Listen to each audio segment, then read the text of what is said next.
Exodus chapter 30. Altar of Incense. Make an altar of acacia wood for burning incense. It is to be square, a cubit long and a cubit wide, and 2 cubits high. Its horns are of one piece with it. Overlay the top and all the sides and the horns with pure gold, and make a gold molding around it. Make 2 gold rings for the altar below the molding, 2 on each of the opposite sides, to hold the poles used to carry it. Make the poles of acacia wood and overlay them with gold.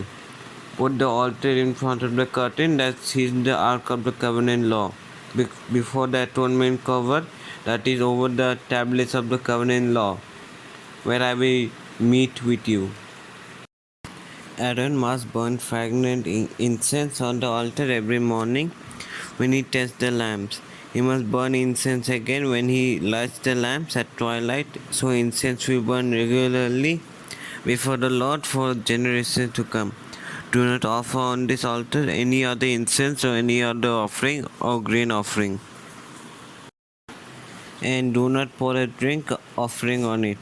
Once a year, Aaron shall make atonement on his horns. This annual atonement must be made with the blood of the atonement sin offering for the generations to come. It is most holy to the Lord. Atonement money. Then the Lord said to Moses, when you take a census of the Israelites to count them, each one must pay the Lord a ransom for his life at the time he is counted. Then no plague will come on them when you number them. Each one who crosses over to those already counted is to give a half shekel, according to the sanctuary shekel, which weighs 20 gerahs. This half shekel is the offering to the Lord. All who cross over, those 20 years old or more, are to give an offering to the Lord. The rich are not to give more than half a shekel, and the poor are not to give less when you make the offering to the Lord to atone for your lives. Receive the atonement money from the Israelites and use it for the service of the tent of meeting. It will be a memorial for the Israelites before the Lord, making atonement for your lives. Basin for washing. Then the Lord said to Moses, make a bronze basin with its bronze stand for washing. Place it between the tent of meeting and the altar, and put water in it. Aaron and his sons are to wash their hands and feet with water from it. Whenever they enter the tent of meeting, they shall wash with water so that they will not die. Also, when they approach the altar to minister by presenting a food offering to the Lord, they shall wash their hands and feet so that they will not die. This will be a lasting ordinance for Aaron and his descendants for the generations to come. Anointing oil. Then the Lord said to Moses, take the following fine spices, 500 shekels of liquid myrrh, half as much, that is 250 shekels of fragrant cinnamon, 250 shekels of fragrant calamus, 500 shekels of cassia, all according to the sanctuary shekel, and a hin of olive oil. Make this into a sacred anointing oil, a fragrant blend, the work of a perfumer. It will be the sacred anointing oil. Then use it to anoint the tent of meeting, the ark of the covenant law, the table and all of its articles, the lampstand and its accessories, the altar of incense, the altar of burnt offering and all its utensils, and the basin with its stand. You shall consecrate them so they will be most holy, and whatever touches them will be holy. Anoint Aaron and his sons and consecrate them so they may serve me as priests. Say to the Israelites, this is to be my sacred anointing oil for the generations to come. Do not pour it on anyone else's body, and do not make any other oil using the same formula. It is sacred, and you are to consider it sacred. Whoever makes perfume like it and puts it on anyone other than a priest must be cut off from their people. In Exodus chapter 31, Benzail and Oholiab. Then the Lord said to Moses, See, I have chosen Bezalel, son of Uri, the son of Hur, of the tribe of Judah, and I have filled him with the Spirit of God, with wisdom, with understanding, with knowledge, and with all kinds of skills to make artistic designs, to work in gold, silver, and bronze, to cut and set stones, to work in wood, and to engage in all kinds of crafts. Moreover, I have appointed Oholiab, son of Ahisamach, of the tribe of Dan, to help him.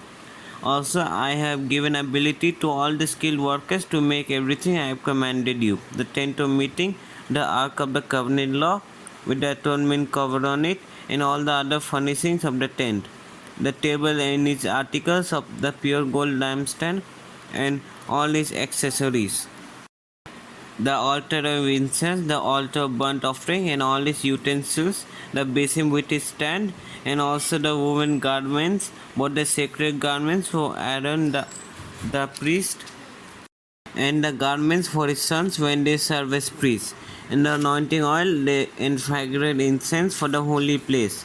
They are to make them just as I commanded you. The Sabbath.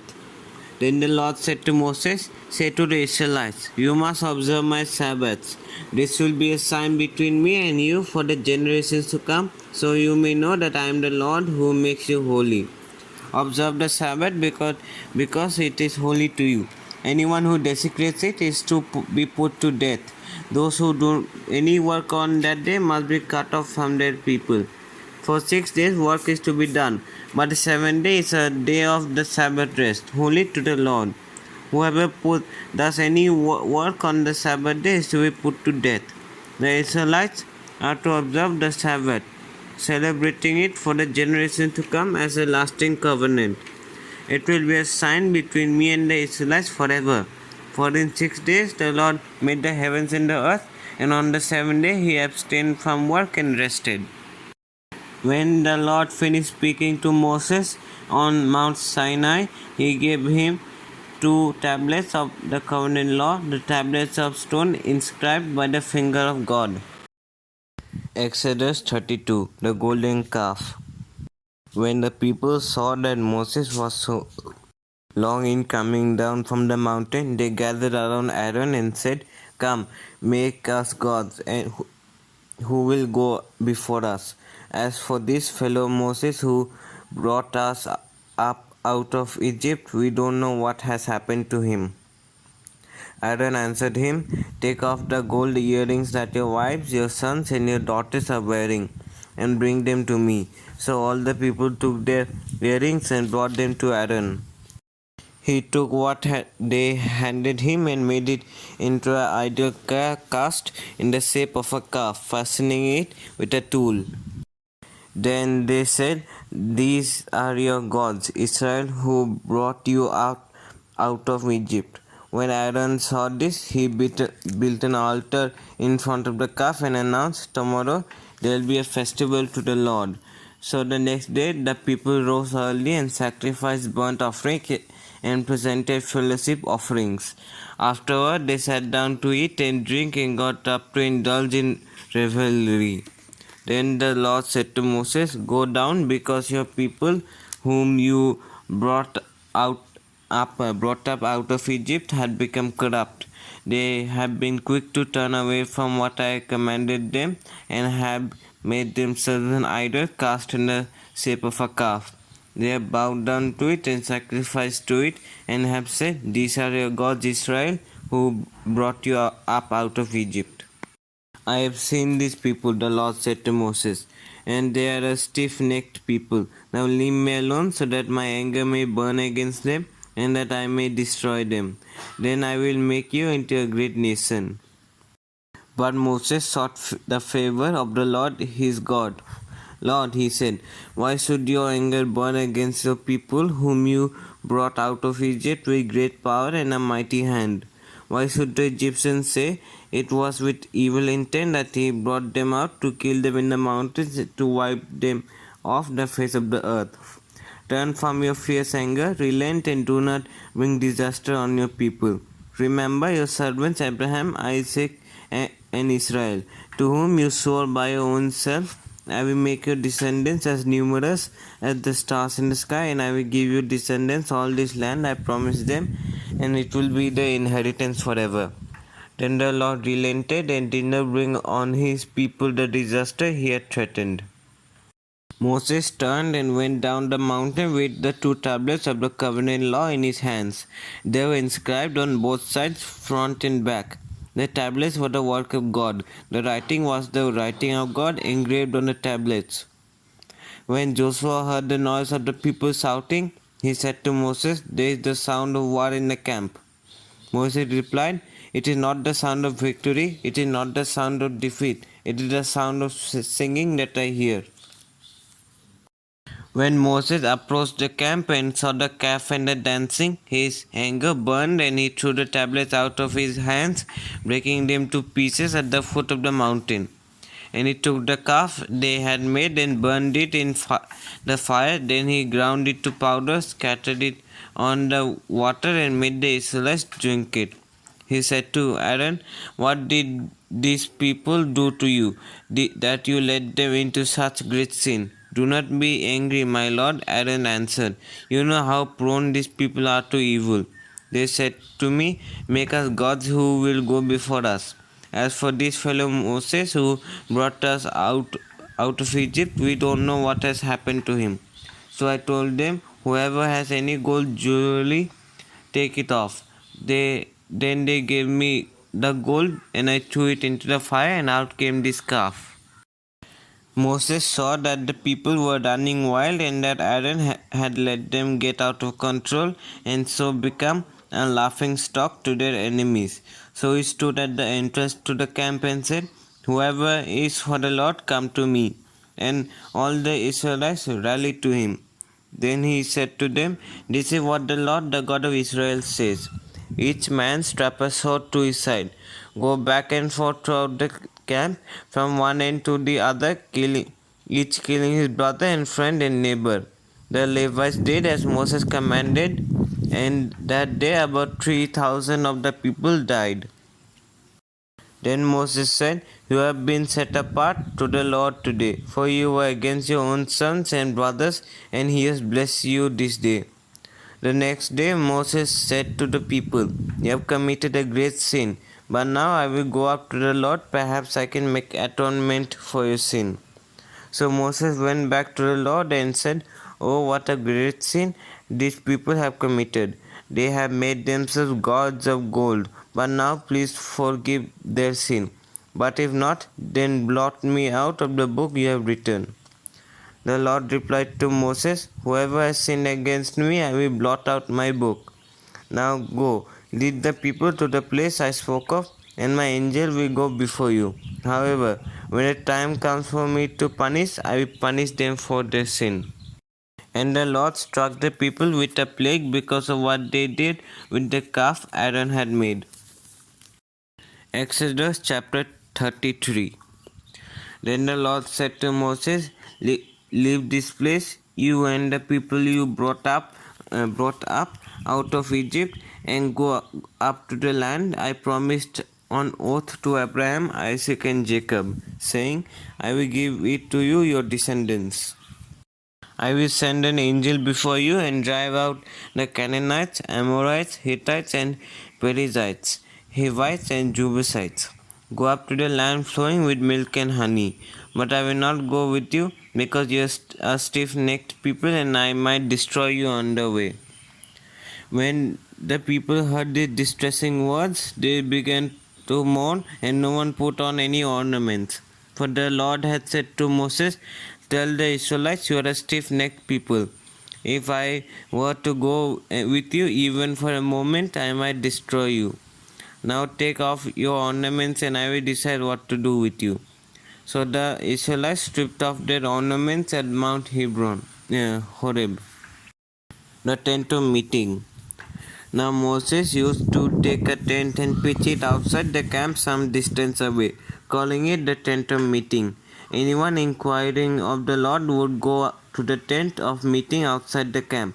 And whenever Moses went out to the tent, all the people rose and stood at the entrances to their tents, watching Moses until he entered the tent. As Moses went into the tent, the pillar of cloud would come down and stay at the entrance while the Lord spoke with Moses. Whenever the people saw the pillar of cloud standing at the entrance to the tent, they all stood and worshipped at the entrance to their tents. The Lord would speak to Moses face to face as one speaks to a friend. Then Moses would return to the camp, but his young age Joshua son of Nun did not leave the tent. Moses and the glory of God. Moses said to the Lord, "You have been telling me, lead these people, but you have not let me know whom you will send with me. You have said, I know you by name, and you have found favor with me. If you are pleased with me, teach me your ways so I may know you and continue to find favor with you. Remember that this nation is your people." The Lord replied, "My presence will go with you, and I will give you rest." Then Moses said to him, "If your presence does not go with us, do not send us up from here. How will anyone know that you are pleased with me and with your people unless you go with us? What else will distinguish me and your people from all the other people on the face of the earth?" Then the Lord said to Moses, "I will do the very thing you have asked, because I am pleased with you and I know you by name." Then Moses said, "Now show me your glory." And the Lord said, "I will cause all my goodness to pass in front of you, and I will proclaim my name, the Lord, in your presence. I will have mercy on whom I will have mercy, and I will have compassion on whom I will have compassion." But he said, "You cannot see my face, for no one may see me and live." Then the Lord said, "There is a place near me where you may stand on a rock. When my glory passes by, I will put you in a cleft in the rock and cover you with my hand until I have passed by. Then I will remove my hand and you will see my back, but my face must not be seen."